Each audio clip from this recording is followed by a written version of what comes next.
యోబు గ్రంథంలో యోబు యొక్క గ్రంథంలో మొట్టమొదటిగా మాట చూద్దామండి. అదేమిటంటే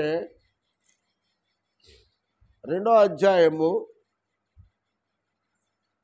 3వ వచనాన్ని సార్ చూద్దాం. 3వ వచనం. అందుకు యెహోవా, నీవు నా సేవకుడైన యోబు సంగతిని ఆలోచించితవా? అతడు యథార్థవంతుడు, న్యాయవంతుడునై దేవుని యందు భయభక్తులు కలిగి చెడుతనమును విసర్జించిన వాడు. ఈ భూమి మీద అతని వంటి వాడు ఎవడు లేడు అని దేవుడు ఇక్కడ ఎవరి గురించి సాక్ష్యం చెబుతా ఉన్నాడు? యోబుని గురించి సాక్ష్యం చెబుతా ఉన్నాడు. మీరు జాగ్రత్తగా వినండి. యోబు దేవునికి ఇష్టడైన మనుషుడు గనక, యోబు దేవుని యొక్క హృదయానుసారుడు గనక, దేవుని సంతోషపరిచే వ్యక్తి గనక దేవుడు అతనిని ఏర్పాటు చేసుకున్నాడు, ఎన్నిక చేసుకున్నాడు. దేవుడు ఏర్పాటు చేసుకున్నటువంటి వ్యక్తి మీద నేరము మోపే అధికారం ఈ లోకంలో ఎవరికీ లేదు. చివరికి పక్కలో పడుకునే భార్య కూడా లేదండి. కారణం ఏంటో తెలుసా? నిన్ను సృష్టించిన వాడు నీకు భర్త అయి ఉన్నాడు. నన్ను సృష్టించిన వాడు నాకు ఏమై ఉన్నట్టు? భర్త అయి ఉన్నాడు. భార్య భర్త మాట వినాలి తప్ప భర్త మాట భార్య విని నడవాలి, కానీ భార్య మాట విని భర్త నడవడండి. భర్త ఏలిక చేస్తాడు, భార్య లోబడాలి. భర్త ఏలిక చేసినప్పుడు భార్య లోబడకపోతే తిరుగుబాటు చేసిన కుటుంబాల్లో ఏమొస్తుందండి? శోధన వస్తుంది, వేదన వస్తుంది, కుటుంబాలు విచ్ఛిన్నపోయిపోయే పరిస్థితులు ఏర్పడుతూ ఉంటాయి. అందుకే దేవుడు ఏమన్నాడంటే, నువ్వు లోపడతావా అని అడిగాడు. పెళ్లిలో కూడా అడుగుతారు, నువ్వు లోపడతావా అని అడుగుతారు. లోపడితేనే సంసారం, తిరుగుబాటు చేస్తే సంసారం నాశనమే, అందులో అనుమానం ఏమీ లేదు. భార్య కోసము, పిల్లల కోసము, సమాజం కోసము సంతోషపరిచేవాడు సేవకుడు కాదు. దేవుడు సంతోషపరిచేవాడే సేవకుడు. దేవుడు హృదయానుసారంగా నడిచేవాడే సేవకుడు. అర్థమైందండి? సేవకుడికి సామాన్యమైన వ్యక్తికి తేడా అక్కడే వస్తుంది అనమాట అండి. సామాన్యమైన వ్యక్తులు మీరు ఇష్టమో, మీ ఇష్టానుసారం మీరు జీవించవచ్చు, మీకు అడ్డు ఏమీ లేదు, మీకు ఎలా తోతాలో మీరు నడవచ్చు. కానీ సేవకుడు అలా నడతానికి లేదు. యవన కాలంలో అన్నీ సంపుకొని బతుకుతున్నాను ఈ లోకంలో నేను. సేవ అంటే చిన్న విషయం కాదండి. సేవ అంటే ఏదో పూలపాను మీద పవడించడం కాదు, ముండ్ల మీద నడక లాంటిది సేవ అంటే. దాన్ని చేసిన వాడికి, దాన్ని అనుభవించిన వాడికి, దానిలో ఉన్నటువంటి అంతరాత్మ ఏంటనేటువంటి గ్రహించిన వాళ్ళకి తప్ప చూసేవాళ్ళకి అది అర్థం కాదండి. తిండి లేకుండా సేవ చేసిన రోజులు ఉన్నాయి ఏమండి. కాలు నడకనెళ్ళి సేవ చేసిన రోజులు ఉన్నాయి. ఓర్ని పెళ్లితో పాలు ఎదురవుతుంటే దానికి ఎదురెళ్ళి సేవ చేసిన రోజులు ఉన్నాయి. భయంకరమైన రాటికి పోటీకి అన్నీ కూడా తట్టుకొని చేయాలి సేవ అంటే. సుఖాలే వస్తాయనేం కాదు. అయితే ఇక్కడ యోబుని గురించి దేవుడు ఏం చెప్తున్నాడంటే, యోబు యథార్థవర్తనుడు, అతని వంటి వాడు భూమి మీద ఎవడు? ఉందా వాక్యము? ఉంది కదా. యోబు అంత యథార్థవంతుడయ్యి అంత నమ్మకంగా ఉండి సేవ చేస్తూ ఉంటే తన స్నేహితులు అతన్ని హేళన చేశారు.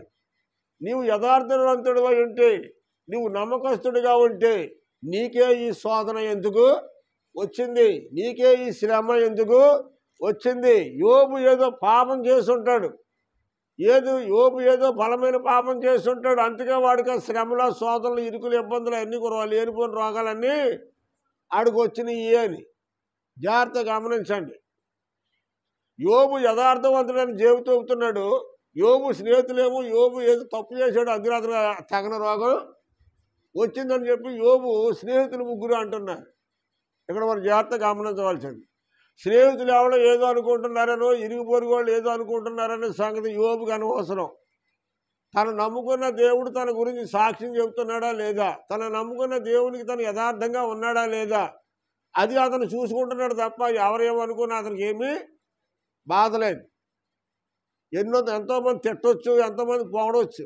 సేవకులపై నన్ను మమ్మల్ని కూడా తిట్టిన వాళ్ళు ఉన్నారు, లేని మాటలు నిందలు వేసిన వాళ్ళు ఉన్నారు.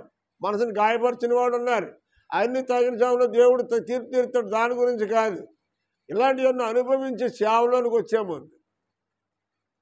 ఎన్ని బాధలండి, ఎన్ని శ్రమలండి, కష్టాలండి, ఇరుకులండి, ఇబ్బందులండి, నిందలు, అవమానాలండి, ఆర్థికమైన దరిద్రండి. ఎవడో పిడికిడి మెత్తులు పెట్టకపోయినా నిందించే వాళ్ళు ఎక్కువగా ఉంటారండి సేవకుల్ని.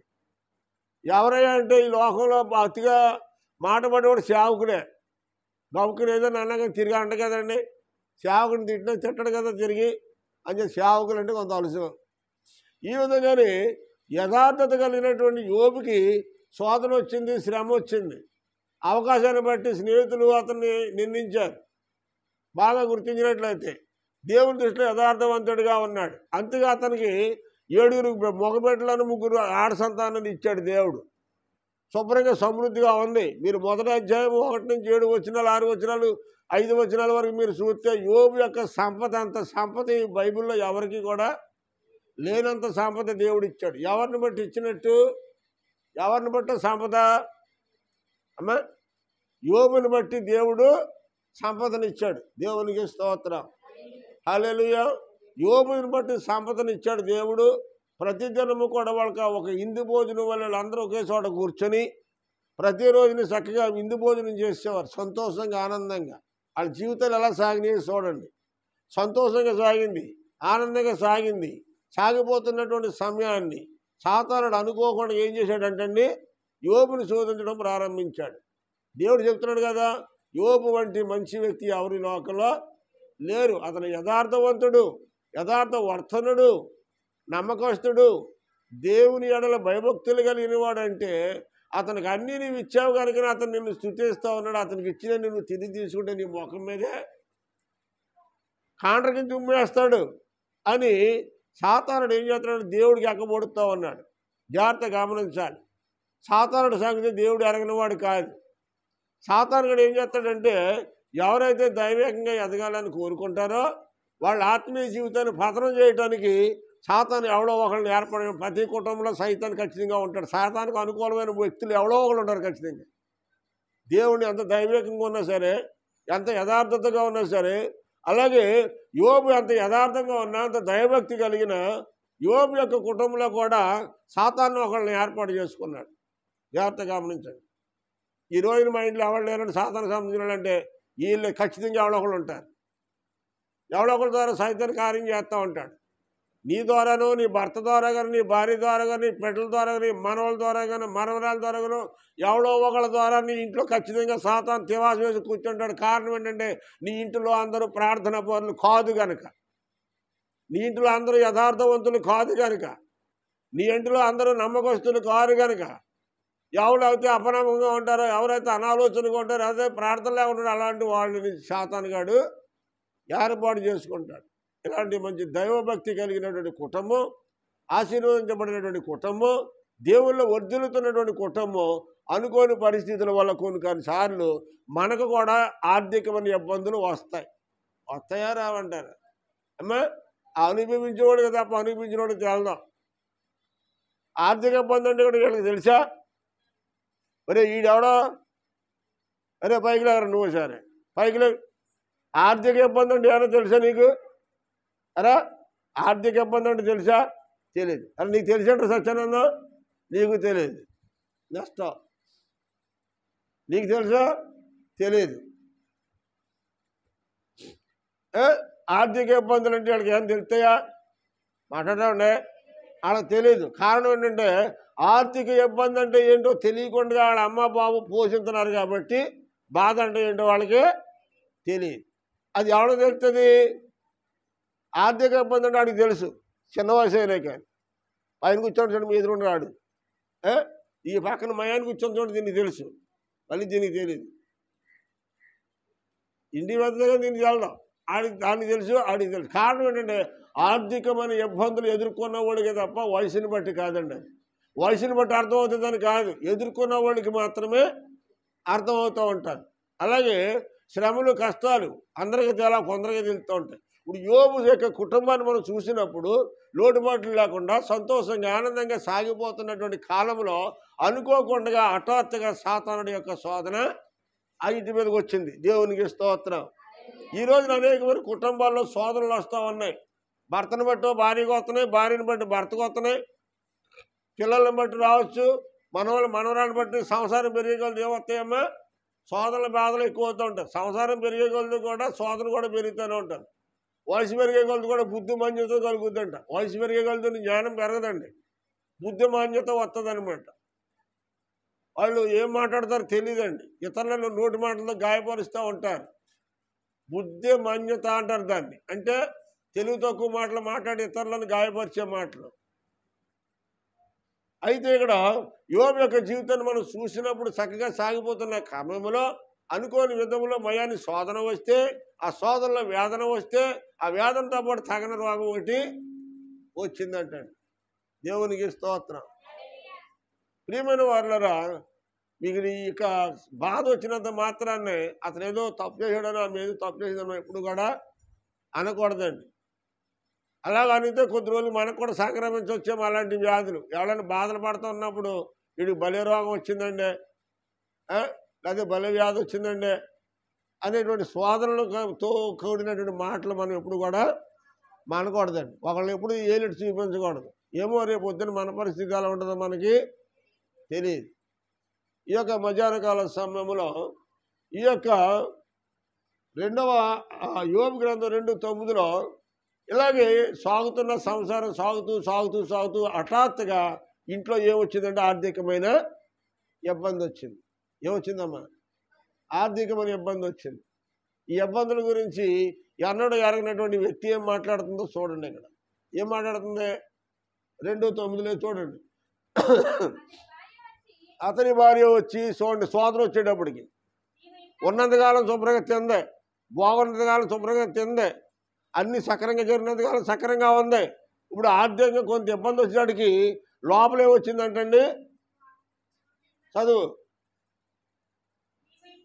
నీవెంకను యథార్థతను వదలకుండా ఉంటావా? చూసారండి ఏం పలుకుతుందంట?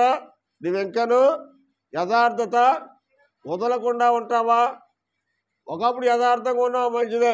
అన్ని బాగున్నప్పుడు యథార్థంగా ఉన్నా, నేను ఏం మాట్లాడలేదు. ఇప్పుడు తినడానికి తిండి ఇబ్బందిగా ఉంది ఏమండి? ఇదివరకు లేక ఐక్యత లేదు, ఐశ్వర్యం లేదు, ఆనందం లేదు, సంతోషం లేదు. ఇంకా యథార్థత దైవభక్తి అని ఏడుస్తూ ఉన్నావు నువ్వు. ఇప్పటికైనా నువ్వు యథార్థతనే విడిచిపెట్టవా అని అడుగుతూ ఉందంటండి. ఏమని? ఎవరు? యోబు భార్య తన భర్తతో సుఖం పొందిందా లేదా? సుఖాన్ని అనిపించింది, సంతోషం అనిపించింది, అన్నీ అనిపించింది. ఇప్పుడు అంతా అయిపోయేటప్పటికి ఏముందంట? భర్తను అట్టుకుని శోధించడం మొదలుపెట్టిందండి. అంటే అన్నీ బాగుంటే భర్త కావాలి, అన్ని దరిద్రం వస్తే భర్తనే నిందించడమా? ఏమండి? చేసింది ఏంటి? ఆమె ఆలోచన అంతా ఏంటంటే శుభ్రంగా తినాలి, శుభ్రంగా ఉండాలి, శుభ్రమైన బట్ట కట్టాలి, నలుగురితో నాలుగైనా కురంతో గోయంత కింద ఉండాలి, రేపు పొద్దున పరలోకం కూడా కావాలి. అది సాధ్యపడేది కాదు.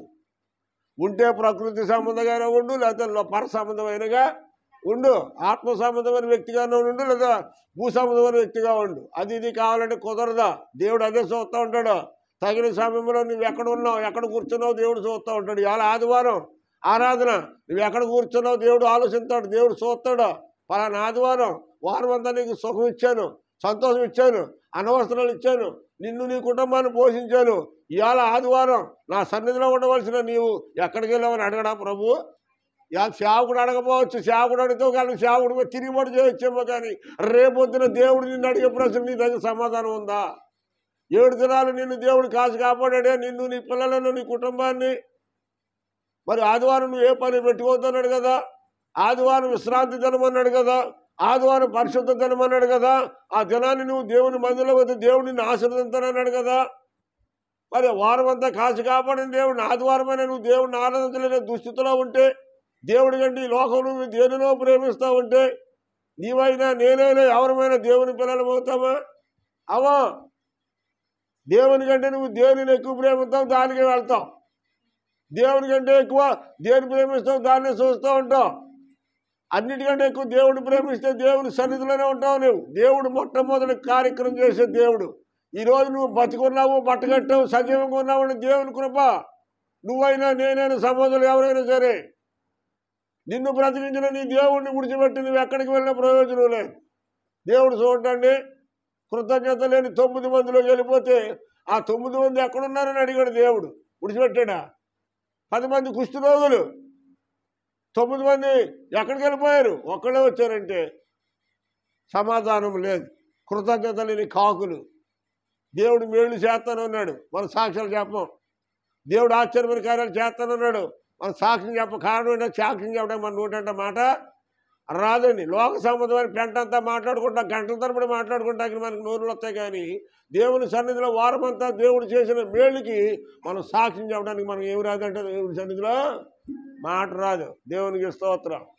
అయితే యోబు భార్య తన భర్తను యథార్థతను విడిచిపెట్టమంటుంది. అంటే దాని యొక్క అర్థం ఏంటంటే యథార్థంగా ఉన్నవాడికి సోదరులు ఎక్కువ వస్తాయి. ఇప్పుడైనా యథార్థతను విడిచిపెట్టి అడ్డదారిలో వెళ్ళి డబ్బు నిజాయితీగా డబ్బు సంపాదించడం ఏం చేస్తాడంటే అడ్డదారులు డబ్బు సంపాదిస్తూ ఉంటాడు. అవునా? ఇప్పుడు ఏమంటుందంటే భార్య సలహా ఇస్తుంది, అడ్డదారిలో వెళ్ళి నువ్వు డబ్బు సంపాదించుకురా. యథార్థతను ఇంకా నువ్వు విడిచిపెట్టమని అడుగుతుంది భర్తని. భర్త భయభక్తులు కలిగి యథార్థత కలిగి నమ్మకంగా ఉంది. ఈరోజు నీ భర్త దేవుడు నమ్ముకోవాలని నువ్వు కోరుకుంటున్నావు.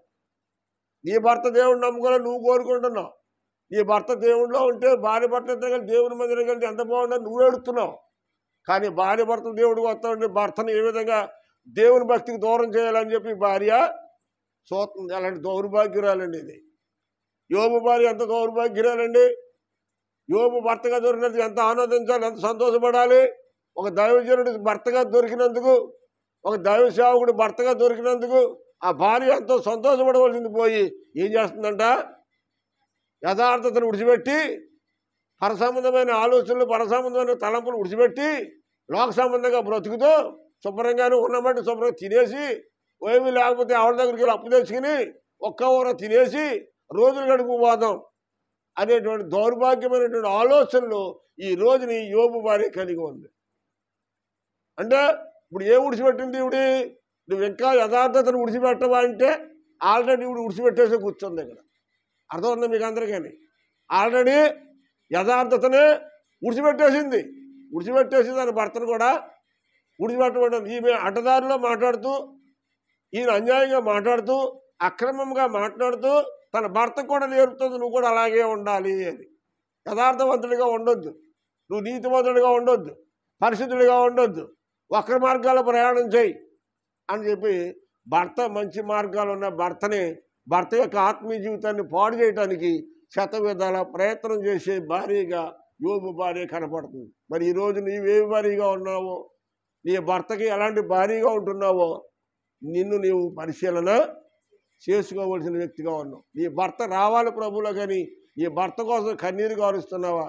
లేక ఆత్మీయంగా ఎదుగుతున్న నీ భర్త నాశనం కావాలని కోరుతున్నావో, ఏ విధమైన స్త్రీగా నీవు ఉంటున్నావో ఈ రోజుని ఈ యొక్క యోబు భార్యను బట్టి మనము నేర్చుకోవాలి. కష్టమైన, ఇబ్బంది అయినా, బాధ అయినా యోబు ఏమంటున్నాడో చూసారండి.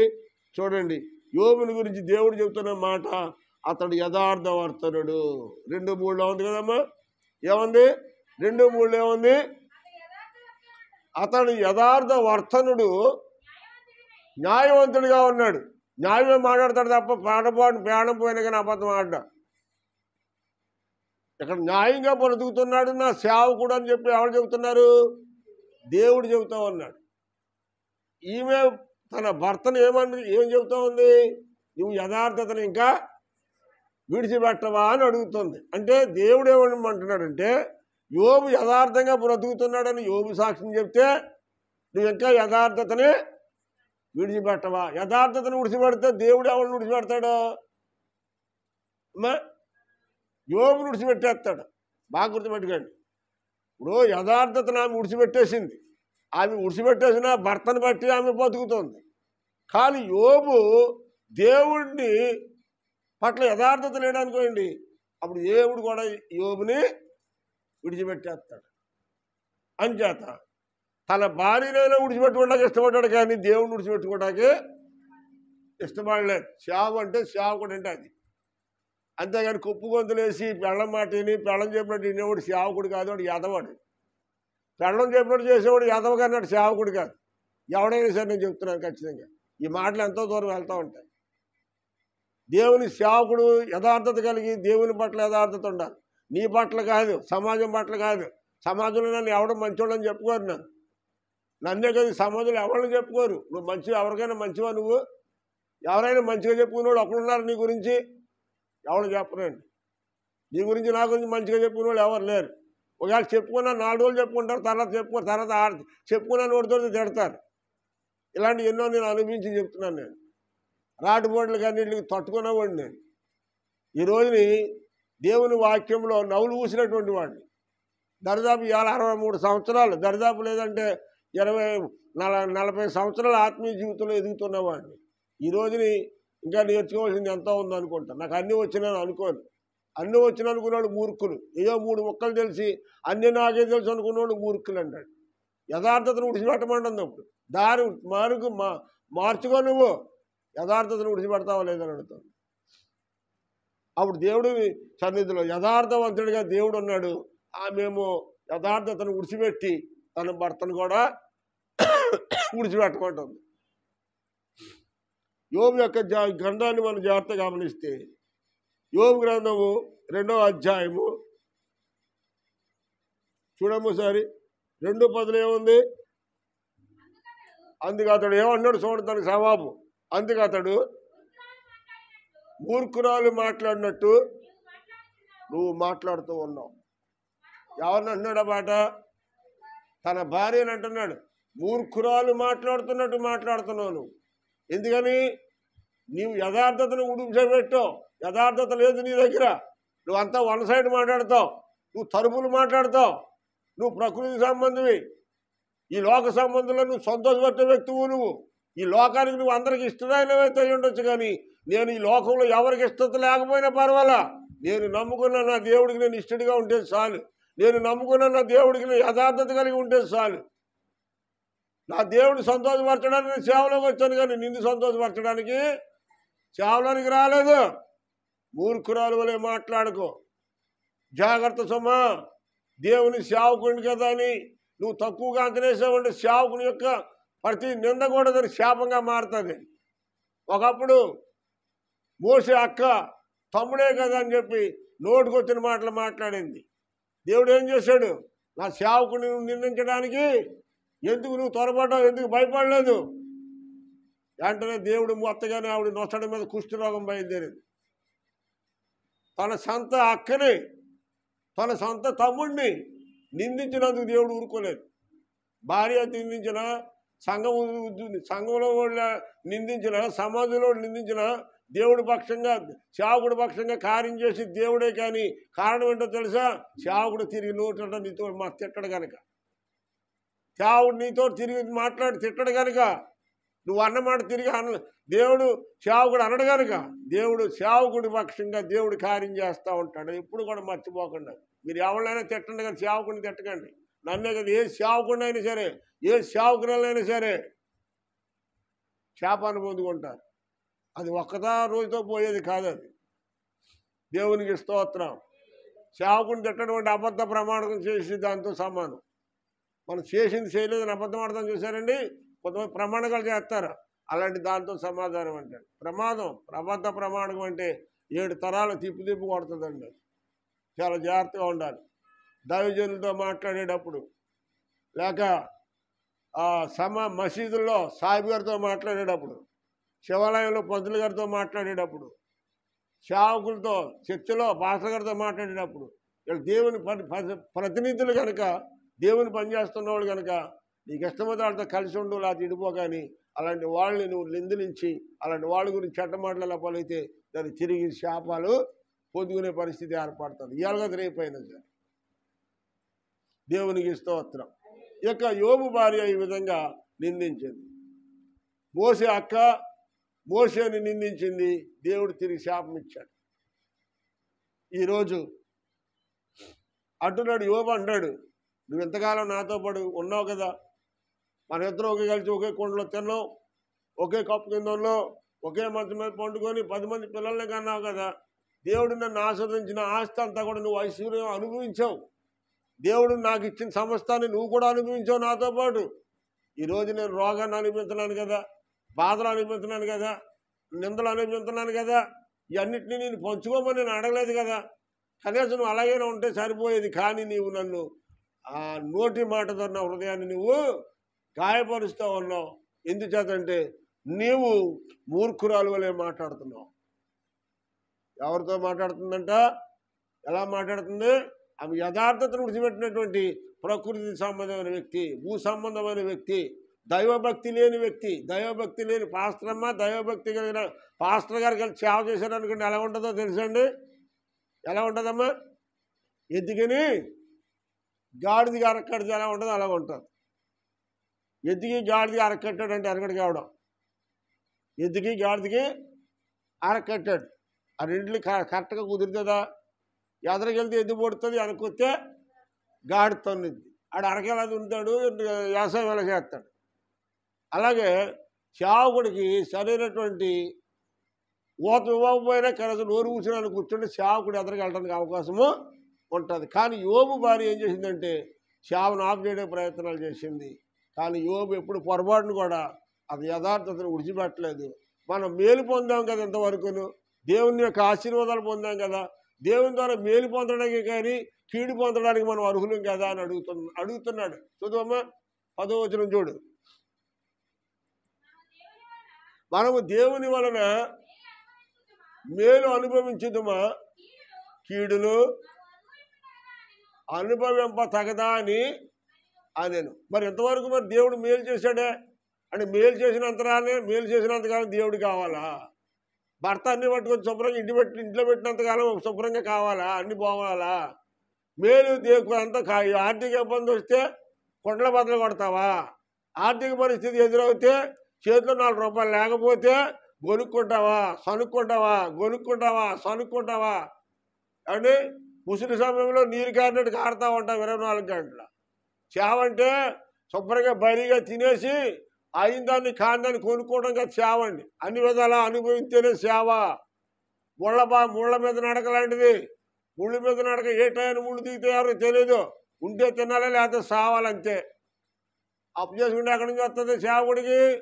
అప్పు చేసి సయానికి అప్పు అవ్వలేదనుకోండి, ఎవరైనా నువ్వు సేవకుడు కదా, పలానా నూనె ఇస్తున్నానా, పలానా నూనె ఇస్తానన్నా ఇవ్వలేదు, నువ్వు సేవ ఎలాగ చేస్తున్నావు, ఎలాంటి నీతి కవర్లో చేస్తున్నావు అని అడుగుతాడు. అవునా లేదా? అడుగుతాడు. నువ్వు 10 రూపాయలు అప్పు చేసి నువ్వు 10 రోజులు లేటుగా ఇచ్చినా నీకు బాధ ఉండదు. కానీ నేను అడగానే 10 రూపాయలు అప్పు తెచ్చి 2 రోజులు లేట్ అయితే ఏమంటాడని భయపడతా ఉంటాను. ఉంటే తినాలి, లేకపోతే సావాలి. సేవ అంటే అది. భర్తతో అన్నీ అనిపించిందండి. ఏమండి? భర్తతో అన్నీ అనిపించింది, భోగభాగ్యాలని అనిపించింది. పరిస్థితి అనుకూలత లేనప్పటికీ ఏం చేస్తుందంట? యథార్థతను విడిచిపెట్టి ఇంకోటి ఏంటంది వెనకాల? యథార్థతను విడిచిపెట్టి దేవుణ్ణి దూషించి సావరదాన్ని అడుగుతుంది. ఏమండి? దేవుణ్ణి దూషించి సావరదాన్ని అడుగుతుంది. ఏ భార్య అయినా భర్త సావును కోరుకుంటుందా? శుభ్రత లేదు, ఆర్థికమైన పరిస్థితి వచ్చింది, బాగా గడిచినంతకాలం తిన్నావు, ఉన్నావు, బాగుంది. ఇప్పుడు కొంత ఆర్థికమైన పరిస్థితి వచ్చేటప్పటికి దేవుణ్ణి తిట్టి నువ్వు సావచ్చు కదా. ఇలాంటి దౌర్భాగ్యమైనటువంటి స్త్రీలు కూడా ఉన్నారండి. ఆనాడే కదా ఈనాడు కూడా ఉన్నారు ఇలాంటి దౌర్భాగ్యాలు. పైకి ఎంతో పరిశుద్ధులుగా కనపడతారు, కానీ భర్తని నిందించేటువంటి భార్యలు, దేవుణ్ణి నిందించే భార్యలు, దేవుణ్ణి తిట్టి నువ్వు సావచ్చు కదా అని అడుగుతుంది. ఎంత ప్రతిభత అంటారో యోబు భార్య. అమ్మా, యోబు భార్య ఎంతో ప్రతిభత. యోబు భార్య, ఆ సేవకుడి భార్య ఎంత ప్రతిభతో ఆలోచించాడు. దేవుణ్ణి తిట్టమంటుందా? నువ్వు సావమంటుందా? అండి, మరి భార్య అలాగందని చచ్చిపోలా.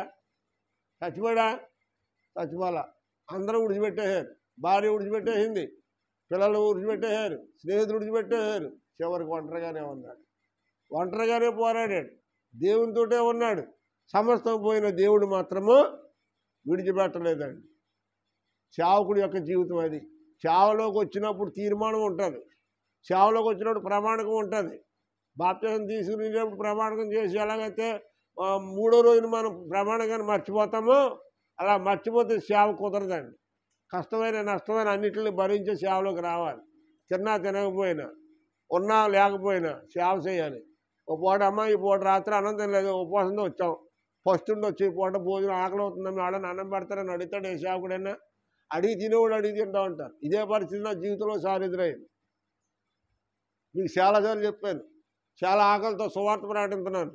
ఒక ఎదవరాలు, ఎంతోమంది ధనవంతులు ఉన్నారు, డబ్బు ఉన్న వాళ్ళు ఉన్నారు, అంతినా ధనవంతురాలను అలా పెట్టాడేమో అనుకున్నాను నేను ఆ ఏళ్ళ వాకింగ్ చెప్పినప్పుడు. ఒక పేద ఎదవరాలు, అయ్యా ఎండెక్కిపోయింది భోజనం చేశారు, చేయలేదమ్మా, ఆకలితో ఉన్నట్టున్నావు ఒక అన్నం పెడతానని లక్ష్మీజరేసి కానీ అన్నం పెట్టి ఎండు చేప కాల్చి భోజనం పెట్టింది ఆ రోజున. ఇప్పటికి మర్చిపోను, ఆవిడ నోట్లో మట్టి ఉంది, మన నోట్లో అన్నం ఉంది. ఒక పూట పిడికిడ అన్నం వేళని పెట్టారని మర్చిపోకూడదు. ఆకలితో ఉన్నప్పుడు అన్నం పెట్టిన వాళ్ళు ఎప్పుడు మర్చిపోకూడదు. ఊబిలో ఉన్నప్పుడు చెయ్యంది ఇచ్చిన వాళ్ళు ఎప్పుడు మర్చిపోకూడదు. ఊబిలో ఇటలకాలం ఉంటామని అనుకోవద్దు. పైకి వచ్చిన తర్వాత మళ్ళీ ఏదో ఊబిలో పడే పరిస్థితి వస్తుంది. అంచేత ఆకలైనప్పుడు అన్నం పెట్టిన వాళ్ళని, ఆపదలో ఉన్నప్పుడు చెయ్యొచ్చు వచ్చిన వాళ్ళు ఎప్పుడు కూడా వీళ్ళిద్దరిని మర్చిపోకూడదండి. జీవితంలో వీళ్ళిద్దరిని మర్చిపోతే కృతజ్ఞత లేనట్టే. దేవునికి స్తోత్రం, హల్లెలూయా. యోబు భార్య ఆ విధంగా యోబుని నిందించింది, బాధ పెట్టింది. మనం సుఖాన్ని అనిపించడం కానీ కష్టాన్ని అనిపించడానికి మనం అర్హులం కదా. అందా లేదా మాట? దేవుని వలన మేలు అనిపించడమే కానీ కీడు కూడా అనుభవించడం తగదా అని చెప్పి అప్పుడు భర్త భార్యని అడుగుతున్నాడు. కష్ట సుఖాల్లో ఒకరికొకరు పాలు పంపులు పొందేవాళ్ళే భార్య భర్తలు అంటారు. అవునా? భర్త బతుకుని చెప్పి పట్టుకొచ్చి అన్ని రకాలు పెట్టేసిన తర్వాత ఆ భర్త ఉంగిపోయాడు, పాల డబ్బులు సంపాదన చెప్పి భర్తను ఎదవ కింద హీనం కింద చూడకూడదండి. అలా చూసి ఎదవలు కూడా ఉన్నారండి ఈ రోజుని. ఇప్పుడు పద్మావళి గారు ఉన్నారు, భర్త మంచం మీద ఉన్నాడు, ఆవిడ ఇంత పరిచయం చేస్తుందో ఆవిడ చూసి చాలామంది బుద్ధులు తెచ్చుకోవాలి. ఇవాళ స్త్రీలు ఆవిడ చూసి బుద్ధి తెచ్చుకోవాలి ఎంతోమంది. కారణం ఏంటో తెలుసా? రేపొద్దున నీకు రావచ్చు, నాకు రావచ్చు అదే పరిస్థితి. భర్తకు వస్తే భార్య చేయాలి, భార్యకు వస్తే భర్తకు చేయాలి. భర్త మూలాడిపోయి పాల డబ్బులు సంపాదన తగ్గిపోతుందని చెప్పి భర్తను హీనంగా చూస్తావా? నీకు ఇవాళ భర్త కావాలంటే దొరుకుతాడా? భర్త పోయిన వాళ్ళు ఎంతమంది ఇవాళ బాధపడతా ఉన్నారు. బతుకుండా హింస పెట్టిన వాళ్ళు చనిపోయిన తర్వాత బాధపడేవాళ్ళు ఉన్నారు ఈరోజు. భర్త ఉండి భర్తను బాధ పెట్టేవాళ్ళు ఏపీ తినేవాళ్ళు కూడా ఉన్నారు ఈరోజు. యోబు భార్యలు లాంటి వాళ్ళు ఏపీ తింటుంది భర్తని రకరకాల ఇబ్బందులు పెడతా ఉంది. మరి ఎవరు ప్రభువులోకి వస్తారు? నీ భర్తనే నువ్వు ఏపీ తింటా ఉంటే ఇంకెవరు వస్తారు ప్రభువులోకి? ఏమండి, నీ భర్తనే నువ్వు ఏపీ తింటా ఉంటే నీ భర్తనే ప్రభువులో సంపాదించుకోలేకపోతే, ప్రభువులో ఎదుగుతున్న నీ భర్తనే నువ్వు ఆత్మీయంగా పతనం చేయలేని ప్రయత్నం చేస్తూ ఉంటే ఇంక నువ్వు ఎవరి కోసం సాక్షిగా పరిస్థితావు? అంటే తినడం కోసమేనా సేవ? అంటే తినడం కోసమేనా? ఏదో నాలుగు మోసం మాటలు చెప్పి నాలుగు తవల బియ్యో 4 రూపాయలు పట్టుకెళ్ళి మోసంగా బతకడమా సేవ అంటే? నేను అడుగుతున్నా. సేవ అలా చేశాడా యోబు? యథార్థత కలిగి చేశాడు. తిన్నా తినకపోయినా, ఉన్నా లేకపోయినా, శుద్ధి శ్వాస విడిచే వరకు యథార్థతను విడిచిపెట్టలేదు. యథార్థత లేని వాళ్ళు సేవకు పనికిరారు. నమ్మకత్వం లేని వాళ్ళు సేవకు పనికిరారు. యథార్థతను బట్టి దేవుడు నిన్ను కాపాడుతూ ఉంటాడు. ఎన్నోసార్లు యాక్సిడెంట్లు వెళ్తూ ఉంటావు, వస్తూ ఉంటావు, ఏదో నేను ఎక్కడ దొక్కిని కొంచెంలో తప్పుతూ ఉంటాడు దేవుడు. కారణం ఏంటంటే మనం ఏది నీతిమంతులు అని కాదు, మనలో ఉన్న యథార్థతను దేవుడు చూస్తున్నాడు. దేవుడికి ఇష్టమైనప్పుడు నీకు బాధ ఏంటి? ఎడమా, దేవుడికి ఇష్టమైనప్పుడు నీకు బాధ ఏంటి?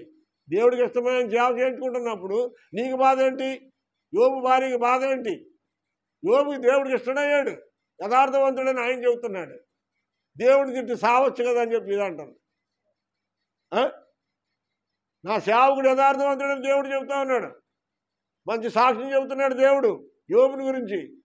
కానీ భర్త చంపితేనే భర్త యొక్క కష్టంగా అనిపించేసిన తర్వాత, భర్త ఏమన్నా అనిపించిన తర్వాత కొంచెం బాధ వచ్చేయడానికి భర్తను ఏమంటుందంట? నోటి మాటలు గాయపరుస్తూ ఉన్నారు. దౌర్భాగ్యం ఎలాంటి వాళ్ళు ఉన్నారండి. దేవునికి స్తోత్రం. కోకోలలో స్త్రీలు బైబిల్లో ఉన్నారు. మీరు ఇంటికి వెళ్ళిన తర్వాత సామెతల గ్రంథం చదవండి, ఎంత భయంకరమైన ఆడవాళ్ళు ఉన్నారు. దేవుని ప్రియమైనటువంటి వారులారా, ఈ మధ్యాహ్న కాలంలో వాక్యాన్ని ముగింత ఎక్కువ సమయం చెప్పలేదు. దేవుని యొక్క మహాకృపను బట్టి వెనక ముందు సావు అనేది ఎవరికైనా వస్తుందండి. ఇక్కడ ఎవడో ఉట్టుకట్టినేమో ఊరేవారు, కానీ 10 ఏళ్ళు ఉన్నవాడైనా పొద్దున కొంతకాలం పోయి పోవాల్సిందే. అలాగే వయసుకి సావుకి సంబంధం లేదు. కానీ మనం ఉన్నంతకాలం కొంచెం జాగ్రత్తగా ఉండాలి. ఏం చేద్దంటే ఉన్న దాంట్లో తృప్తి పొంది ఉన్న దాంట్లోనే సంతోషపడి ముందుకు సాగిపోతే కుటుంబాల్లో కష్టాలు ఉండవండి. ఉన్నదాన్ని విడిచిపెట్టుకుని ఉన్నదాన్ని వెంటనే పోసి లేని దాని గురించి ఏడుస్తూ ఉంటే ఆ జీవితం ఎప్పటికీ కూడా సంతోషాన్ని అనుభవించలేదు. దేవునికి స్తోత్రం, హల్లెలూయా. యోబు యథార్థవర్తనుడని దేవుడి ద్వారా సాక్ష్యం పొందాం. యోబు భార్య దేవుడిని నిందించి నువ్వు సావమని చెప్పి శాపనార్థం పెట్టింది భార్య. ఎవరిని పెట్టింది భార్య? భర్తను పెట్టింది. భర్త ఎవరు? సేవకుడు. బాగా గుర్తుపెట్టుకోండి, సేవకుడు శాపనార్థం పెట్టింది భార్య. ఏ ఒక్క మాట అన్నా సరే దాన్ని తిరిగి రెప్పలా మాత్రం ఖచ్చితంగా దేవుడు మాత్రము తగిన టైం ఇస్తాడు. అక్కడ భార్య లేదు, సంఘం లేదు, సమాజం లేదు, ఎవరైనా ఒకటే దేవునికి స్తోత్రం. 3వదిగా చూద్దామండి. ఆదికాండం 3వ అధ్యాయం 6వ వచనం. త్వరగా చూస్తే నేను ముగిస్తాను. ఆదికాండం 3:6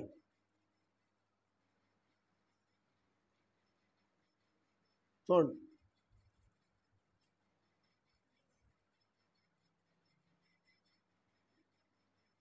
ఏముంది?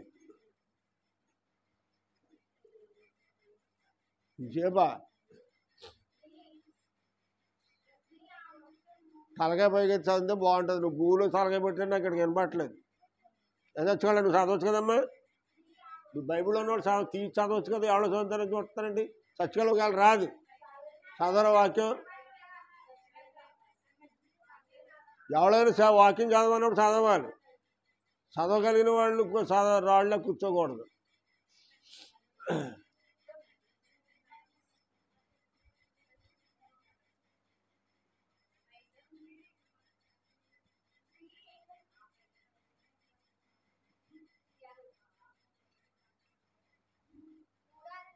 మూడో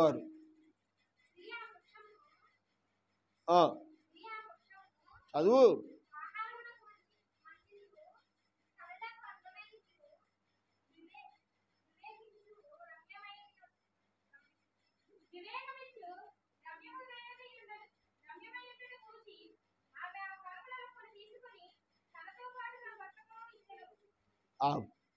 ఇక్కడ ఏదోని తోటలో దేవుడు మీరు అన్ని తినండి కానీ ఫలవృక్షాల్లో ఫలానికి మాత్రము తినవద్దు, అది తినిన మరుక్షణం మీరు చస్తారు అని దేవుడు ఆజ్ఞాపించాడు.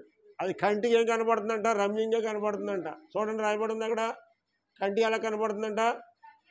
రమ్యమైనదిగా కనపడ్డదంట కంటికి. దేవునికి స్తోత్రం. ఎలా ఉందంట? కంటికి రమ్యమైనదిగా కనపడతా ఉంది, అందమైనదిగా కనపడతా ఉంది. ఆ కనపడేదాకా పండును చూసి తాను కోసుకొని తాను తిన్నది తన భర్తకి కూడా ఇచ్చింది.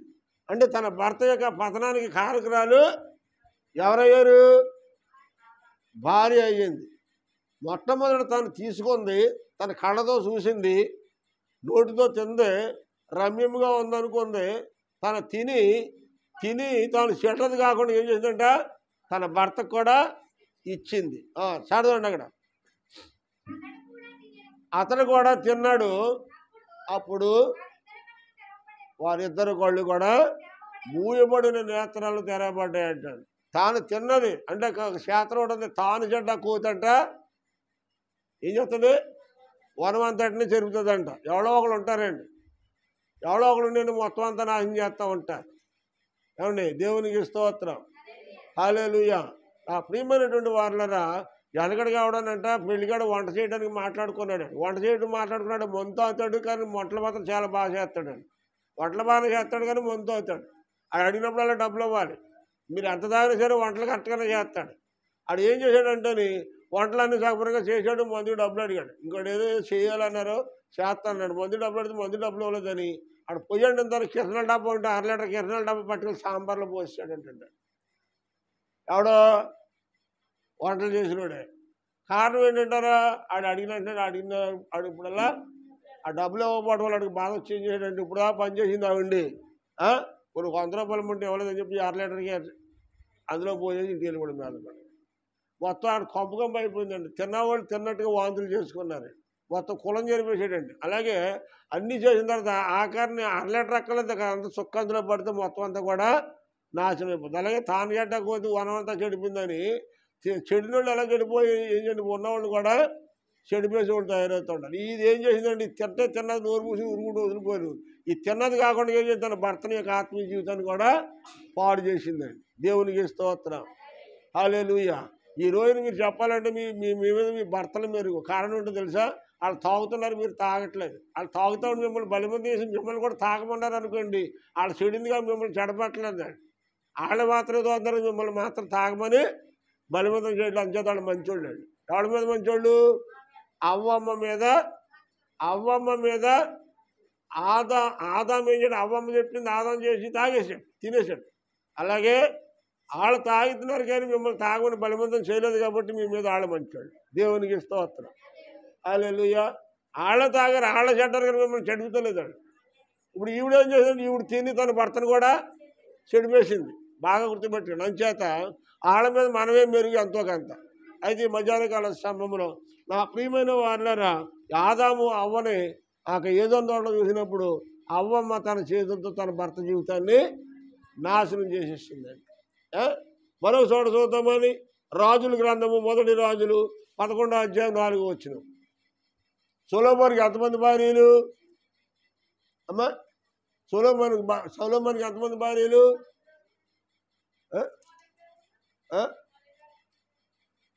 సొలొమోను మహారాజుకి 300 మంది భార్యలు, 700 మంది ఉపపత్తుల్లో, మొత్తం 1000 మంది భార్యలు. సొలొమోను మహారాజుకి 1000 మంది భార్యలను చేసుకున్నాడండి సొలొమోను. చదవమ్మా 1 రాజుల గ్రంథం 11వ అధ్యాయం 4వ వచనం. అతను కూడా రాజ్య పరిపాలన చేసిన వాడే, ఎంతో అనంత జ్ఞానం కలిగిన వాడే. సొలొమోను అంత గొప్ప జ్ఞాని అంతకు ముందు కానీ తర్వాత కానీ లేడని బైబిల్లో దేవుడి వాక్యం ద్వారా సెలవిచ్చాడు. సొలొమోను మహాజ్ఞాని అంట. అంత జ్ఞానం కలిగిన వాడు ఏమైపోయాడంటే చివరికి అమ్మా కాదు, సొలొమోను వృద్ధుడైనప్పుడు తమకి భార్యలా?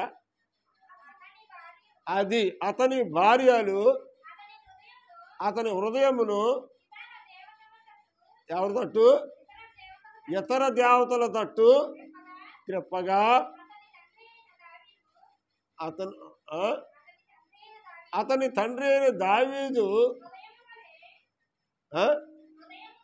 హృదయం వలె అతని హృదయము దేవుడైన యెహోవా ఎడల యథార్థత కాకపోయింది. దేవునికి స్తోత్రం. హల్లెలూయా. సొలొమోను మహారాజుకి దేవుడు ఐశ్వర్యం ఇచ్చాడు, ఆరోగ్యం ఇచ్చాడు, 1000 మంది భార్యలు ఉన్నారు, రాజ్యపరమలు చేస్తున్నాడు. అంత జ్ఞానం కలిగిన వాడు సొలొమోను. అంతటి గొప్ప జ్ఞానము సొలొమోను తర్వాత వాళ్ళకి కానీ సొలొమోను ముందోళ్ళకి కానీ ఎవరికి లేదు. అంతటి జ్ఞానము కలిగినటువంటి వ్యక్తిని సొలొమోను భార్యలు, అతని భార్యలు బాగా గుర్తుపెట్టుకోండి. అతని భార్యలు వీళ్ళందరూ ఏకమయ్యే ఏం చేశారంటే అతనిని అన్య దేవతల తొట్టుకి త్రిప్పిరి అని రాయబడింది. అంటే దైవభక్తి కలిగినటువంటి తమ భర్తని ఒక రాజ్య పరిపాలన చేసి రాజ్యాధికారం చేతిలో ఉంచుకుని అనంత జ్ఞాని అయినటువంటి ఒక సొలొమోను మహారాజుని ఈ ఆడవాళ్ళందరూ కలిసి ఏం చేశారంట? అన్య దేవతల వైపుకి తిప్పారంటే. అంటే ఇప్పుడు దాకా భక్తి చేసిన ఏం చేస్తుందంటే ఇప్పుడు అక్కడికి మానేసి వేరే చోటకి వెళ్దామని చెబుతూ ఉందండి. వేరే చోటకి వెళ్దామని చెబుతుందంట. అక్కడ మానేసి వేరే చోటకి వెళ్దామని. దేవునికి స్తోత్రం. హల్లెలూయా. నా ప్రియమైనటువంటి వారులారా, ఈ నికరం లేని వాళ్ళు ఉన్నారు చూసారండి, నిలకడ లేనివాళ్ళు. నిలకడ లేని భక్తి అంటారు దీన్నే. కొంచెంసేపు అటు, కొంచెంసేపు ఇటు, కొంచెంసేపు ఇంకొక ఇటు. దేవునికి స్తోత్రం. హల్లెలూయా. నా ప్రియమైన వారులను మీకు ఒక విషయం చెప్తాను జాగ్రత్తగానండి. ఏంటంటే ఒక ఆమె వాళ్ళ ఇంటి నిండా కొబ్బరికాయలు ఉంటాయి అండి, దొడ్డి నిండా కొబ్బరికాయలు ఉంటాయి. ఎక్కడికైనా యాత్ర వెళ్ళినప్పుడు కొబ్బరికాయ కొనాలనుకోండి, అక్కడ 30-40 అమ్ముతాడు. అవునా? అవునే కదంటారా? అక్కడ సమయాన్ని బట్టి రేటు అమ్ముతాడు. వీళ్ళు ఏం చేస్తారంటే అనవసరంగా అక్కడ మళ్ళీ ఒత్తు డబ్బులు లేకపోతుంది. ఇంటికి మనకే 3 కొబ్బరికాయ ఒలుచుకుంటుందండి. ఆవిడ చక్కగా బుట్టలో పెట్టుకుంటుందండి. గుడికి వెళ్తుందండి, చక్కగా గుడిలో కొబ్బరికాయ కొడుతుందండి. ఓ చక్కెర 2 చక్కెర కింద నిండిపోతుందండి. ఆ నీళ్ళు అక్కడ కింద పోయాలి తప్పదు. ప్రాణం కిందలాడుతా నీళ్లు కింద పోసి కొబ్బరికాయ చెక్కలు 2 తీసుకుని మళ్ళీ బ్యాగులో పెట్టుకుని దండం పెట్టుకుని ఒక 5 పైసలు ఉండిలే వేస్తుందంటండి. ఎంత? 5 పైసలు ఉండిలే వేస్తుందండి. 10 రూపాయలు కొబ్బరికాయ కొట్టింది కదా, ఆవిడకి నష్టమే లేదు. ఎటు వచ్చిన నష్టం ఏంటంటే నీళ్ళు ఒకటి నష్టపోయింది తప్ప కాయ మళ్ళీ ఇంటికి తెచ్చేసుకుంటుందండి. ఎవరికి పొరపాటు కూడా చిన్న మొక్క ఎట్టదండి. ఆవిడ రకమైన భక్తులని ఈ కొబ్బరికాయ కొట్టింది, 2 శాఖలో బుట్టలో పెట్టుకుంది, నీళ్ళు కిందలు పోయి అందులో 5 పైసలు డిబ్బులో వేసి ₹10 కుంకుమ పొట్లం కట్టుకుందంటాడు. వేసిందంతా 5 పైసలు పొట్లం కట్టుకున్నది ఎంత? ₹10 కుంకుమ. అంటే దేవునికి లాభం ఎంత, ఈవిడికి భక్తురాలకి లాభం ఎంత? అమ్మా చెప్పండి మీరు, దేవుడికి లాభం ఎంత, భక్తురాలకి లాభం ఎంత? ఈ భక్తురాల గుడికి వెళ్ళటం వల్ల ఆ దేవుడికి లాభం ఎంత, భక్తురాలకి లాభం ఎంత? ఈవిడికి 5 పైసలు పోతే పోయింది, కానీ ఈవిడికి పెట్టుబడి పోను, ఈవిడికి 45 పైసలు పెట్టుబడి పోను, 45 పైసలు ఈవిడికి లాభం వచ్చింది. ఆవిడ గుడికి రావటం వల్ల 45 పైసలు దేవుడికి నష్టం వచ్చిందండి. అంటే ఇలాంటి భక్తులు కూడా ఉంటారు, 5 పైసలు డిబ్బిలేసి ₹10 కుంకుమ పట్టుకుపోయే వాళ్ళు ఉన్నారు. కొబ్బరికాయ గుళ్ళో కొట్టి ఇంటికి తెచ్చి పచ్చడి చేసుకునే వాళ్ళు ఉన్నారు. పనికిమాల భక్తులు అండి. ఏమండి, దేవుని గుడికి గెలంటి వాళ్ళు ఎట్టుకెళ్ళి ఒక అర్థం కోసం అక్కడ ఎట్టేసి మిగతా పట్టుకుపోయే వాళ్ళు ఉంటారు. అమ్మా ఏంటంటే దేవుడికి గెలంటి వాళ్ళు ఇచ్చావండి, నువ్వు ఇచ్చింది ఎన్ని అర్థమా గెల? మరే గెలంటి అని చెప్పుకుంటున్నావు, నువ్వు పట్టుకొస్తావు, నిండి గెలట్టుకొస్తావు, అంత ఎత్తి గెలట్టుకొస్తావు, పెడతావు, అక్కడ ప్రార్థన అయిపోతావు, ఒక అర్థం కోసం అక్కడ పెట్టి మిగతా గెలట్టుకుపోతావు ఇంటికి. అదే దేవుడికి గెలిచ్చాడు, అది కరెక్ట్ కాదు. దేవుని మందిలోకి మనం ఏదైనా పట్టుకెళ్ళాలని తిరిగి ఇంటి పట్టుకెళ్ళకూడదు. మొన్న ఆదివారం ఏదో వచ్చింది కదా, ఏంటది బర్త్డే కార్యక్రమం, ఇంకా మిగిలింది, ఇంటి పట్టుకెళ్ళి ఇక్కడ పంచిపెట్టేసే. ఏం చేద్దంటే మన దేవుని మందిలో కట్టుకెళ్ళింది మనం తిరిగి వెళ్ళకే పట్టుకెళ్ళకూడదండి. అది తెలిసినోడు ఆవిడ చేయలేదు.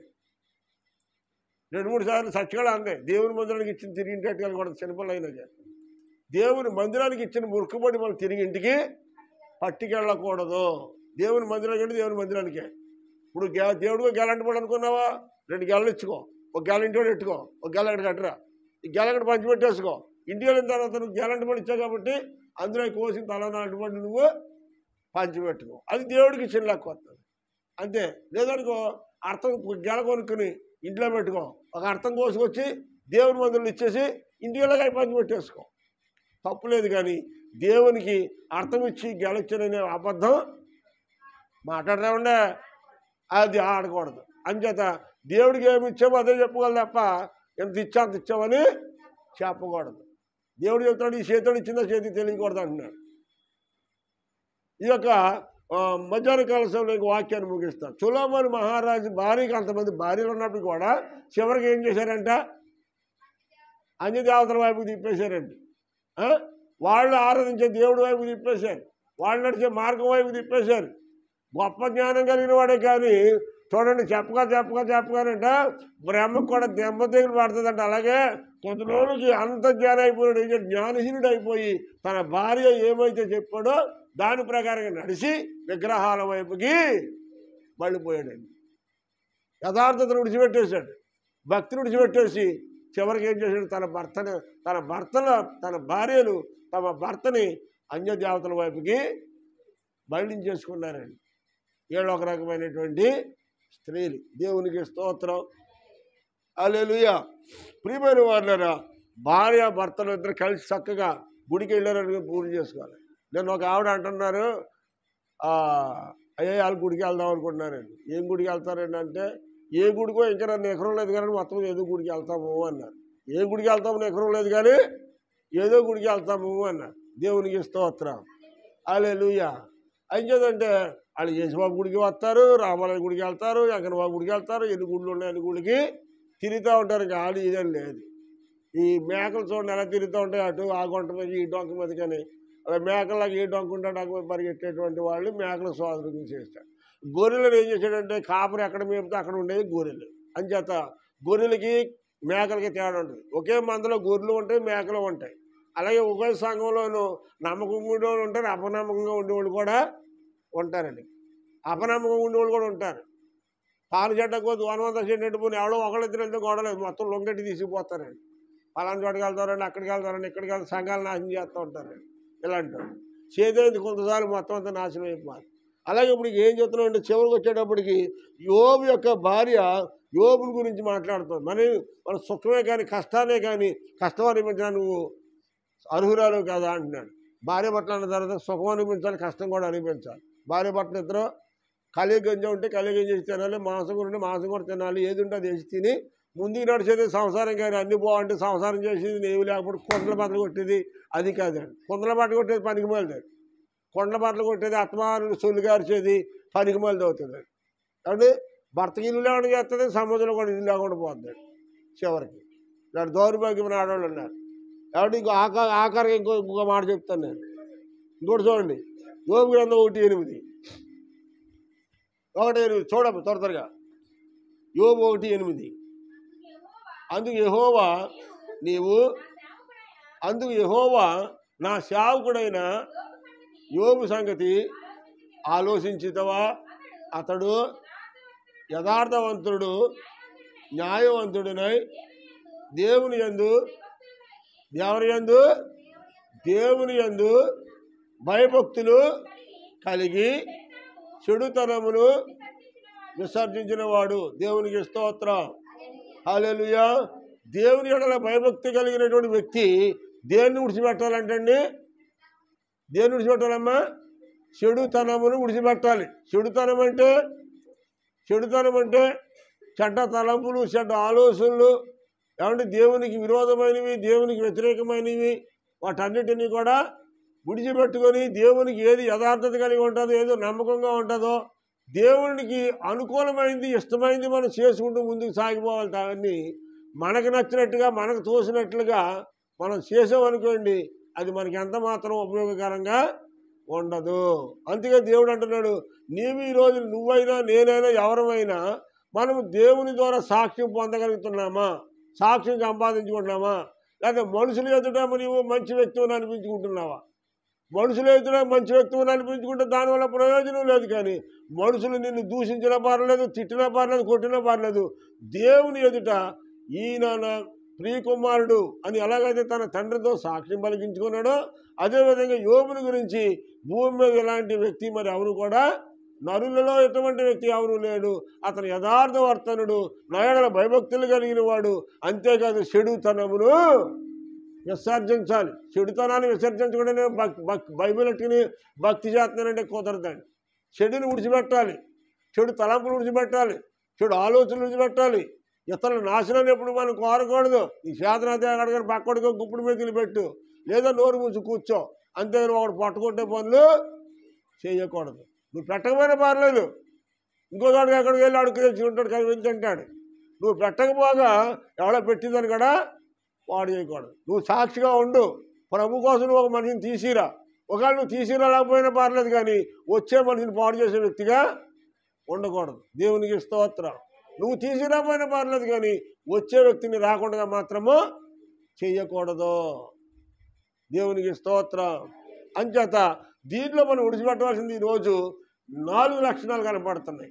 ఇంకోటి చదవమ్మ మళ్ళీని. భూమి మీద అతని వంటి వాడు ఎవడూ లేడు. అంత మంచి సాక్ష్యాన్ని మనం కలిగి ఉండాలి. అంత మంచి సాక్ష్యాన్ని మనం కలిగి ఉన్న రోజుని దేవుడు మనల్ని, మన కుటుంబాలను ఆశీర్వదిస్తాడు. సాక్ష్యం లేకుండా బతుకేంటండి? సాక్ష్యం లేకపోతే విశ్వాసం ఏంటి? సాక్ష్యం లేకుండా విశ్వాసం ఏంటని అడుగుతున్నారు. అమ్మ నీ సాక్ష్యం ఏంటని అడిగితే టక్కన లేచి చెప్పాలి. అయ్యా పలానా విషయంలో దేవుడు నా పట్ల ఎలా చేశాడు, ప్రభుని నమ్ముకునే సాక్షిగా బతకాలి. దేవుడు ఏమన్నాడు? యోదయ సమరయ భూదిగాంతముల వరకు మీరు నాకు ఏమై ఉండాలన్నాడు? సాక్షులై ఉండాలన్నాడు. సాక్షి లేకపోతే నీకు నాకు సంబంధమే ఉంటుంది. సాక్షులు లేకపోతే ఆయనకి మనకి సంబంధం ఉంటుందా? ఉండదండి. అంచేత యోబు భార్య, మీరు ఎవరి భార్యల వల్లే ఉన్నా పర్లేదు, కానీ యోబు భార్య వల్ల ఉంటే నీ భర్త మారు మనసు పొందడు. యోబు భార్య వల్ల నువ్వు ఉంటే కనుక నీ భర్త మారు మనసు పొందడు. నీ కుటుంబం రక్షణలోనికి రాదు. కారణం ఏంటంటే దీని అంతటికి ప్రధానమైన కారణము సుఖశాంతుల్లో భర్తతో పాలు పంపులు పొందుకుంది, కానీ కష్టాల్లో మాత్రం భార్య భర్తకు విరోధంగా మాట్లాడుతూ దేవుణ్ణి దూషించి నీవు మరణము కమ్మని చెప్పి శాపనార్థాలు పెట్టింది. దేవునికి స్తోత్రం, హల్లెలూయా. దేవుణ్ణి దూషించకూడదు, భర్తను శాపనార్థాలు పెట్టకూడదు. ఏమైతే చేయకూడదు ఆ స్త్రీ అదే చేసి యోబుని చరిత్రలో లేకుండా చేయాలని చూసింది. కానీ యోబు తన భార్యకు లొంగలేదండి. సొలొమోను లొంగిపోయాడు, ఆదాము లొంగిపోయాడు. అవునా? ఆదాము లొంగిపోయాడు మొట్టమొదట, రెండోది సొలొమోను లొంగిపోయాడు, మూడోది యోబు పొరపాటును కూడా లొంగలేదండి. కడ వరకు కూడా తన విశ్వాసాన్ని జాగ్రత్త కాపాడుకున్నాడు, నమ్మకంగా ఉన్నాడు, అనేకుల క్షేమాన్ని కోరి ప్రార్థన చేశాడు. యోబు గ్రంథం 42:10 ముగించా దాకరుగా. అందరూ విడిచిపెట్టేశారు. ఈ ప్రార్థన చేసేటప్పుడు ఎవరు లేరు యోబుతో. భార్య కూడా లేదు, పిల్లలు లేరు, స్నేహితులు లేరు, ఒంటరిగా సావబోతుల మధ్యన వేలాడుతూ అస్థిపంజరంలో ఉండి ప్రార్థన చేశాడు. చూడమ్మా 42:10 చూడమ్మా, నువ్వు కూడా చూడు. అస్థిపంజరంలో ఉన్నటువంటి సమయంలో ప్రార్థన చేశాడు. చూడండి, యోబు తన స్నేహితుల నిమిత్తము ప్రార్థన చేశాడు. ఏమని చేశాడు తెలుసా? ప్రభా, నేను వ్యాధితో ఉన్నప్పుడు నన్ను హింస పెట్టారు, వాళ్ళు కత్తిపోటు మాటలు మాట్లాడారయ్యా. నా కౌగిట్లో పడుకున్న నా భార్య కూడా నిన్ను తిట్టి నన్ను సావమందయ్యా. అర్థమవుతుందా మీకు? నిన్ను తిట్టి నన్ను సావమందయ్యా. అయినా నేను నిన్నేనాడు తిట్టలేదన్న సంగతి నీకు తెలుసు, కానీ నేను సావటానికైనా సిద్ధమే, కానీ నిన్ను తిట్టడానికి మాత్రం నాకు మనసు లేదయ్యా. ఆనాడు అవ్వమ్మ మాటిని ఆదాము పతనమైపోయాడు. తర్వాత కాలంలో సొలొమోను 1000 మంది భార్యల మాట విని తన ఆత్మీయ జీవితాన్ని పతనం చేసుకున్నాడు. ఈ రోజుని నా భార్య కూడా నిన్ను తిట్టి నన్ను సావమని ఆమె శాపనార్థాలు పట్టిందయ్యా. నా భార్యని, నన్ను తిట్టిన వాళ్ళని, నన్ను మెచ్చుకున్న వాళ్ళని అందరిని క్షమించమని దేవుడు ఆఖరి సమయంలో, ప్రాణం పోయే సమయంలో యోబు చేసే ప్రార్థన. చివరి టైంలో ప్రార్థన చేశాడు. వాళ్ళ నోటి మాటను బట్టి, వాళ్ళ ప్రవర్తనను బట్టి వాళ్ళ మీద శిక్ష రాకుండా కాపాడమని ప్రార్థన చేస్తాడు. దేవుడి సందులో ప్రార్థన చేశాడు. 42:10 ఆ యోబు తన స్నేహితుల కోసము ప్రార్థన చేసి ఉండగా, ప్రార్థనలో ఉండగానే దేవుని యొక్క శక్తి, దేవుని యొక్క ప్రభావము యోబు మీదకి దిగి వచ్చిందండి. దేవునికి స్తోత్రం, హల్లెలూయా. యోబు ఆ ప్రార్థన చేస్తూ ఉండగా 42:10 యోబు ప్రార్థన చేస్తూ ఉండగా యోబు అస్థిపంజరం వలె అయిపోయి ప్రార్థన చేస్తూ ఉన్నాడు. లోపల నుంచి మాట రాని స్థితిలో ప్రార్థన చేస్తూ ఉన్నాడు. ఏ విధమైన స్వరము మానవులకు వినపడకుండా ప్రార్థన చేస్తూ ఉన్నాడు. యోబు యొక్క స్వరము మానవులకు వినపడవచ్చేమో, కానీ పరమందు చూసే దేవుడు యోబు యొక్క స్వరాన్ని విన్నాడు. యోబు యొక్క యథార్థతను చూశాడు, యోబు యొక్క నమ్మకత్వాన్ని చూశాడు.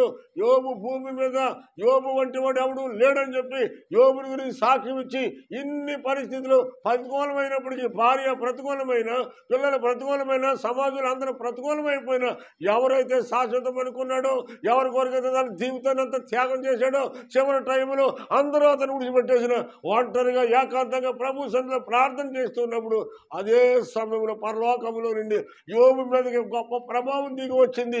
రాగానే ఏమైపోయాడు చూడండి, అక్కడ ప్రార్థన చేయగా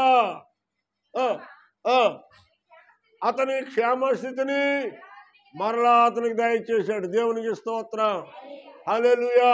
అతనికి ఉన్న రోగం అంతా కూడా తక్షణం ఆ క్షణంలో తీసివేశాడండి. అతనికి మరలాగా ముందు స్థితి కంటే రెట్టింపు దేవుడు అతనికి మంచి ఆరోగ్యాన్ని ఇచ్చాడండి. ఇతరులు బాగోవాలని కోరి ప్రార్థన చేస్తే తిరిగి అతను మంచి ఆరోగ్యాన్ని దేవుడు ఇచ్చాడండి. ముందుకంటే 100 రెట్లు ఆశీర్వాదం ఇచ్చాడండి. ముందుకంటే ఎక్కువ ఇచ్చాడండి దేవుడు. చనిపోతాడు చివరి టైం అనుకున్న సమయంలో యథార్థతను విడిచిపెట్టలేదు కనుక దేవుడు తిరిగి అతను జ్ఞాపకం చేసుకున్నాడు. తన భార్య మాట విని దేవుడిని నిందించి భార్య చనిపోయినట్టు అది చరిత్ర ముగిసిపోయి ఉండేది, కానీ వినలేదు. అది నిజమైన సేవకుడికి ఉండే లక్షణాలండి. నిజమైన సేవకుడికి ఉండే లక్షణాలు ప్రియమైన వారులారా.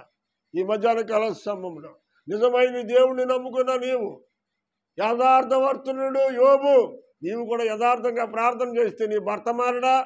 యథార్థంగా నువ్వు ప్రార్థన చేస్తే నీ బిడ్డలు మారరా? నామకార్థ ప్రార్థన చేస్తావు, కంట్లోట నీళ్ళు చుక్క రాదు.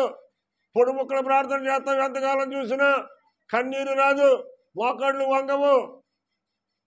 ఏది నీ విశ్వాస జీవితం, ఏది నీ ప్రార్థన జీవితం? యోబుని ఒక్కసారి జ్ఞాపకం చేసుకో. యోబుకు వచ్చిన శోధన నీవొస్తే, నీకొస్తే, నాకొస్తే నువ్వు నేను దేవుళ్ళో నిలబడగలమా? యోబు దుర్మార్గుడు కాదు, ఒకవేళ దుర్మార్గుడు అనుకుంటున్నావేమో నీవు. ఏమి దుష్టుడు అనుకున్నాం, ఏమి దుష్టుడు కాదు. యోబు యథార్థవంతుడు. ఒకవేళ నీ దృష్టిలో యోబు యథార్థవంతుడు కాకపోవచ్చు, కానీ దేవుని దృష్టిలో యోబు యథార్థవంతుడు. అతనికి ఇష్టమైన ఆయన వాడుకుంటున్నాడు. దేవునికి స్తోత్రం. దేవునికి ఇష్టమైన మనుషుల్ని దేవుడు వాడుకుంటాడు. ఐఎస్సి చదువుకున్న వాళ్ళు ఉన్నారండి, ఐపీఎస్ చదువుకున్న వాళ్ళు ఉన్నారండి, దేశంలో పెద్ద పెద్ద నాయకులు ఉన్నారండి. అలాంటి ఏర్పాటు చేసుకోలేదు దేవుడు. నోట్లో అత్తన ముక్కలేని దేవుడు ఏర్పాటు చేసుకున్నాడండి. బుద్ధిహీనులను జ్ఞానహీనులను దేవుడు ఏర్పాటు చేసుకున్నాడు. ఆయన కావాలని తెలివైన వాళ్ళు కాదు. లోకంలో నువ్వు దెయ్యాల జ్ఞానం కలిగి, లోక జ్ఞానం కలిగి, లోకంలో అందరికీ అన్ని రకాల సమాధానం చెప్పగలిగినట్టు కెపాసిటీ నీకు ఉండొచ్చేమో, కానీ అలాంటి వాళ్ళు దేవుడికి అక్కర్లా. దేవుడికి కావాల్సిన వాళ్ళు ఎవరండి? యథార్థత కలిగిన వాడికి దేవుడికి కావాలి. అంతే, నువ్వు పెద్ద తెలివైన వ్యక్తిగా అవసరం. ఆయన యథార్థత ఎవరైతే కలిగి ఉంటారో, యథార్థత కలిగి ఉంటారో, ఎవరైతే దేవుడి పట్ల నమ్మకంగా ఉంటారో, అన్ని విషయాలు అలాంటి వాళ్ళు దేవుడు ఏం చేస్తాడంట, నీకు రోగం వచ్చినా సరే, నీకు ఉన్నదంతా సమస్తము తరిగిపోయినా సరే, దానికి మళ్ళీ 100 రెట్లు ఇచ్చి నిన్ను దేవుడు ఆశీర్వదించాడు. దేవునికి స్తోత్రం.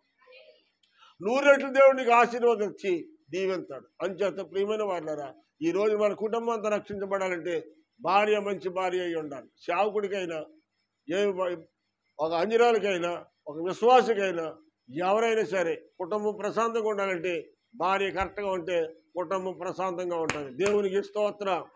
హల్లెలూయా. భార్య తావు తప్పింది అనుకోండి, భర్త మనసు రకరకాలుగా వెళ్ళిపోవాలి.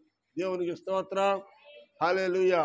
భార్య భర్త అంటే ఇద్దరు కాదండి, ఇద్దరు కాదు, భార్య భర్తలు అంటే ఒక్కటే అన్నాడు. దేనిలో తీశాడు? ఆదాములోంచి అవ్వమ్మను తీశాడా, అవ్వమ్మలోంచి ఆదామును తీశాడా? ఆదాములోంచి అవ్వమ్మను తీశాడు, కానీ అవ్వమ్మలోంచి ఆదాముని తీయలేదు. ఎందుకు తీశాడు? ఎక్కడి నుంచి తీశాడు? నెత్తి నుంచి ఎందుకు తీయలేదు? కాళ్ళ నుంచి ఎందుకు తీయలేదు? పక్కన నుంచి ఎందుకు తీశాడు? పక్కన ఉండడం కోసం. అవునా? పక్కన ఉండడం కోసం పక్కన తీశాడు, కానీ నువ్వు నెత్తే కూర్చుంటావని కాదు. అందులో దేవుడు నెత్తి మీద తీయలేదేమో, తలలో తీయలేదేమో. కాళ్ళలో తీస్తే మళ్ళీ కాళ్ళ కింద దొక్కి పడతాడు, నెత్తి మీద నెత్తి కూర్చుంటుందని ఎక్కడ తీశాడు దేవుడు? పక్కనలో తీసి పక్కన పెట్టాడు అనమాట. అంటే పక్కన ఉండవలసిందే తప్ప భార్య నెత్తి మీద ఎక్కకూడదండి. నెత్తి మీద ఎక్కితే ఉన్న ఇల్లు పాడైపోవాలి. అర్థమైందే కాదంటారా? ఏమంటే పద్మావళి గారు మీరు చెప్పండి. అవునా? 100% వాస్తవం. భర్త భార్య పక్కనే ఉండాలి, కానీ నేనమ్మా తగిన ప్రతిదానికి ముందు వెళ్ళకూడదు. ఎవడతోడని మాట్లాడేటప్పుడు భర్త భార్య ఏం చేయాలి? అమ్మా ఏమని చేయాలి?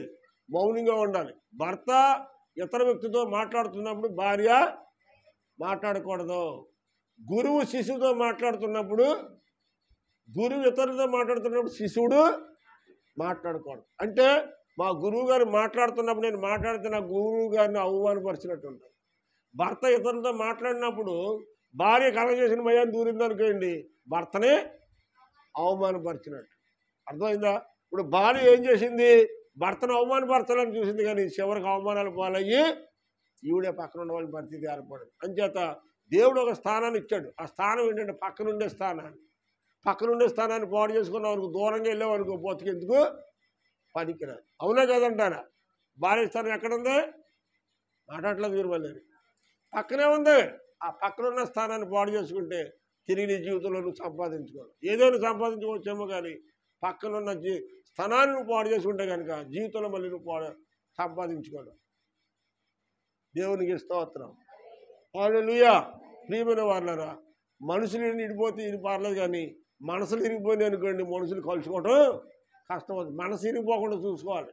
ఆ స్త్రీ అయినా పురుష అయినా అలా పక్కన ఉండాలి. కలిసి ఉండాలంటే మనస్సులు కలిసి ఉండాలి. శరీరాలు కలిసి ఉంటే సరిపోదు, మనసు కలిసి ఉండాలి. కష్టమైన, నష్టమైన, ఇబ్బంది అయినా అన్ని వేళలా ఉన్నా తినాలి, లేకపోయినా మంచిలు తాగి పడుకోవాలి. అంతేకాని అర్థం చేసుకోకుండా భర్తను బాడీలుగా ఉంటే కనుక కనీసం ఆ కుటుంబంలో రక్షించబడిన వాడు కూడా రక్షణ లేకుండా పోతాడు దూరంగా. ఇసుకపోయి ఏం చేస్తాడు చివరికి? అమ్మా ఇసుకపోయి చేస్తాడు. కడగబడిన పడింది మళ్ళీ ఎక్కడికి వెళ్తుందంట? కడగబడిన పని ఎక్కడికి వెళ్తుంది? అది మొట్టమొదటి తాగుడు అలవాటు ఉన్నవాడు అత్మానం ఏదంతా ఉంటే ఏం చేస్తుంది భార్య? అత్మానం ఏదంతా ఉంటుంది. భయవ్యక్తిలోకి వచ్చిన తర్వాత కూడా అత్మానం సీటికి మటుకు ఏదంతా ఉంటాడు. మళ్ళీ ఎక్కడికి వెళ్తాడు వీడు? మళ్ళీ అక్కడికి వెళ్తాడు. ఎక్కడికి తాగుడికి అలవాటు అప్పుడు పరిస్థితి అంత ఘోరంగా ఉంటుందో చూడండి. అర్థమైందా? అన్యజనుల మధ్య దేవుని నామం దూషించబడుతుందో పక్కనే, మరో పక్కనే ఘోరమైన పరిస్థితి ఎదుర్కోవాల్సి వస్తుంది. అంచేత కడగబడిన దాన్ని మళ్ళీ బురదలోకి వెళ్ళకుండా చూసుకోవాలని బాధ్యత పక్కన ఉన్న భార్యది. దేవునికి స్తోత్రం. హల్లెలూయా. భార్య పాత్ర చాలా ప్రాముఖ్యమైన. జాగ్రత్త కాపాడుకుని మీ కుటుంబాలు మీరు జాగ్రత్త కట్టుకోండి. ఆదామును బట్టి అవ్వమ్మ తన కుటుంబాన్ని నాశనం చేసింది భర్త ద్వారాగా. అలాగే సొలొమోను మహారాజు జ్ఞానం కలిగిన వాడే కానీ ఆడో మాట విని తన యొక్క ఆత్మీయతను కోల్పోయి విగ్రహాల వైపుకి తిరిగి తిప్పుకునే పరిస్థితి అక్కడికి వచ్చింది. యోబు అన్నాడు, నువ్వు దేవుణ్ణి తిట్టి దేవుణ్ణి దూషించి నువ్వు సావమని చెప్పి శాపనార్థం పెట్టింది. దేవుణ్ణి తిట్టలేదు, ఈయన సావాలనుకున్నాడు కానీ దేవుడు ఆయనకి పునరుజ్జీవాన్ని ఇచ్చి ఆ క్షణంలోనే యోబు ఇతరుల క్షేమాన్ని కోరి ప్రార్థన చేస్తుండగా దేవుని యొక్క ప్రకాశవంతమైన శక్తి యోబులోనికి వచ్చి మునుపటి కంటే అధికమైన ఆరోగ్యాన్ని ఇచ్చాడు.